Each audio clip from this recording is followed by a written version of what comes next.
नमस्कार, मैं नरेंद्र कुमार और आप देख रहे हैं जीटीएन न्यूज बिहार। अभी गुरुआ विधानसभा के बसपा के उम्मीदवार राघवेंद्र नारायण यादव गांव में दौरा सैकड़ों समर्थकों के साथ कर रहे हैं और लगातार अपने समर्थन में लोगों को अपने पक्ष में वोट मांगने की अपील कर रहे हैं। उनके साथ साथ उनके विकास के एजेंडा को जानेंगे तो डायरेक्ट कहते हैं कि गुरुआ, गुरारू और परैया पहला नंबर ब्लॉक और थाने से करप्शन को दूर करेंगे और तमाम क्षेत्रों में विकास करेंगे।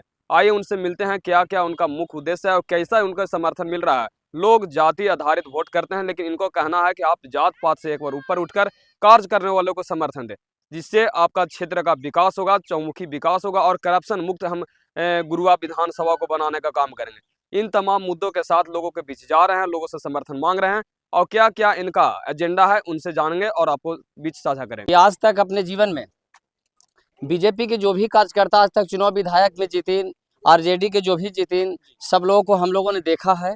इस बार हम लोग का प्रोग्राम है कि गुरुआ विधानसभा से हमारे माननीय राघवेंद्र नारायण यादव जी को भली भांति भारी से भारी मतों से चुनाव जिताना है। देखिए, अभी चुनाव प्रचार चल रहा है। जो कैंडिडेट आएंगे उनके समर्थन में गांव के लोग स्वागत में रहेंगे। और जहां तक विधानसभा में समर्थन की बात है तो अभी किसी को पता नहीं चलेगा। उसको लग रहा है हम ही हवा हवाई, क्योंकि एक चुनाव हम लड़के देख लिए हैं, एक चुनाव लड़के हम देख लिए हैं, 5 साल खटे भी हैं, हर गांव हर घर में गए हैं। कोई ऐसा आदमी कोई गांव का नहीं कर सकता है कि हमारा हॉस्पिटल में भर्ती नहीं हुआ। एक आध को छूट गया होगा, लेकिन जाते हैं। तो इसलिए मेरा समर्थन है या नहीं वो फिर 11 को पता चलेगा। तो सर, बिहार जिस तरह से देखा जाए कि गुरुआ विधानसभा में आगामी जो चुनाव है और इसमें आपका कंटेंट किनके साथ मुकाबला भारी पड़ा? अरे भैया, तो जनता न बोलेगी, हम क्यों झूठ बोले। हम इतना जानते हैं कि हर जात के तथाकथित जात ऐसे हम अमित करवा दी हैं। जात नहीं मानते हैं, 85% मानते हैं कि 85% आबादी और उन लोगों में भी जो गरीब हैं उसका नेतृत्व हम करने के लिए चले हैं। इतना आपको बता देते हैं कि ये तो पता नहीं है, लेकिन इस तथाकथित कोई जात नहीं बचेगा गुरुआ विधानसभा में जो राघवेंद्र को वोट नहीं डालेगा। और अभी देखिए, समय बदल रहा है, रात दिन सब परिवर्तन हो रहा है। जितने जाति के नेता टोपी पहने हुए हैं, तथाकथित जात के नेता फोटो खिंचा कहते हैं कि ये जात के नेता अध्यक्ष सेक्रेटरी बन गए, सभी नेताओं का गुरुआ विधानसभा में टोपी उतरने वाला है। इस चुनाव में जो लोग जात के नाम पर या समीकरण पर वोट करते हैं, वैसे लोग क्या कहना चाहेंगे? कहना चाहेंगे कि कोई कहता है कि रोड नहीं बना, कोई कहता है मेरे के यहाँ नहीं आए, कोई कहता है कि मेरा ब्लॉक में भ्रष्टाचार ही देखिए ना है। तो क्यों नहीं देख रहा है? ये सोचने का सवाल है, सोचने का सवाल कि जो 2 करोड़ रुपया खर्चा करके आएगा, 2 करोड़ रुपया खर्चा करके और ये जनता के सेवा में लगेगा, तो 2 करोड़ वाला क्या करेगा? जो किसान है उसको पैर में चप्पल नहीं मिलता है, कपड़ा शरीर में नहीं मिलता है, बच्चा के पढ़ाई नहीं मिलता है, बाप का दवाई नहीं मिलता है और पेट में परिवार को भोजन बढ़िया से नहीं मिलता है। रिक्शा चलाता है, उस समय खाता है, जिस दिन पानी पड़ जाता है तो उसको मुसीबत हो जाता है।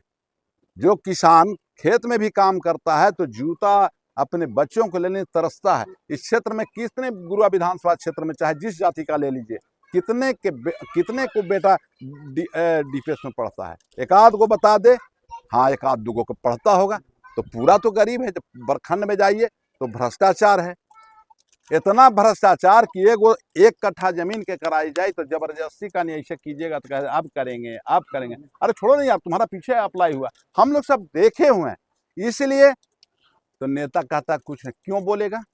जिसका सहारा उसका इशारा।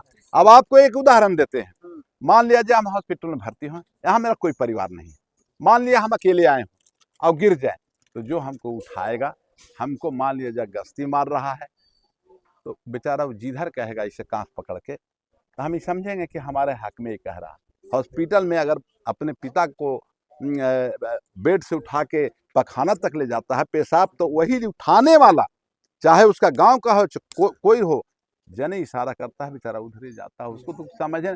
तो जिसका सहारा उसका इशारा। ज्यादा प्रचार मोदी जी ने किया, एक बार पूरे देश को जीत लिया।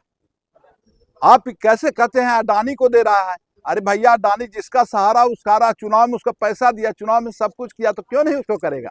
जब जिसका सहारा उसको इशारा चलेगा ना।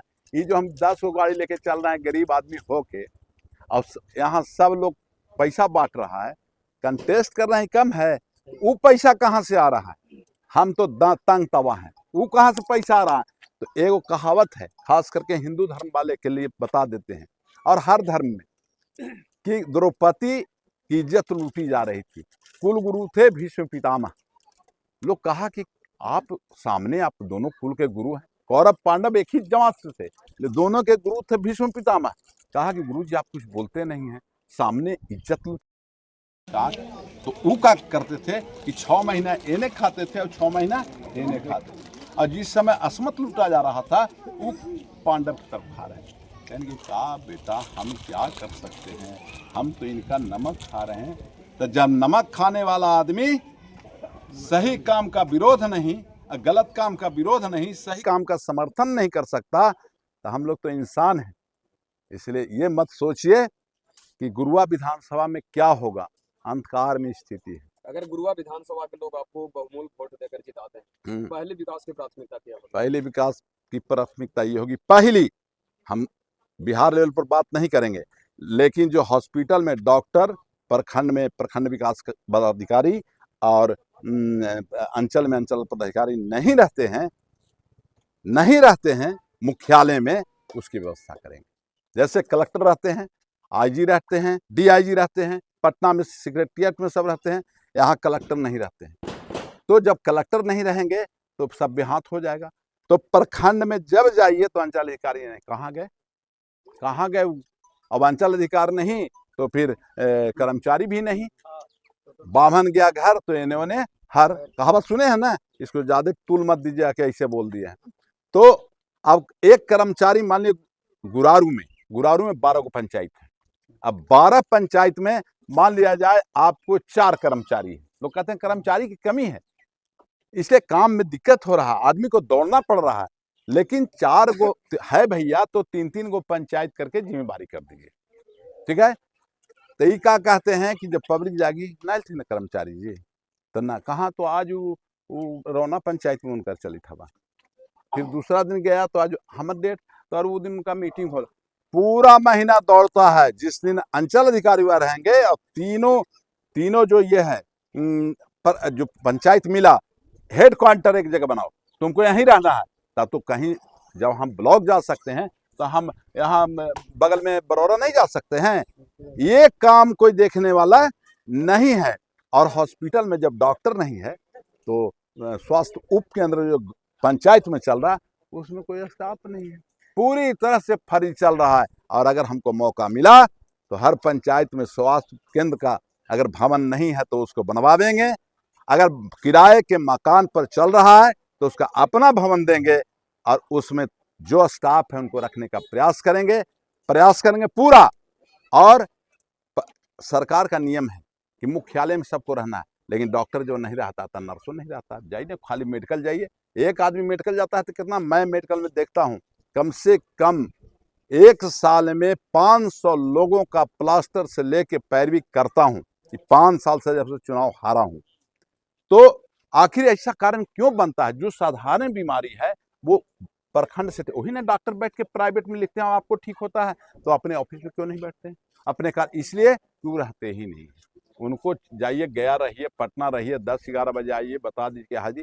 ये सारी समस्या जो है, ये प्राथमिकता एक बताए, और बाकी तो इतनी समस्या है उसका कोई हिसाब किताब नहीं है, कोई देखने वाला नहीं है। क्यों नहीं है? कि जब जात के आधार पर वोटें मिल जाएगा तब फिर जरूरत कहाँ है?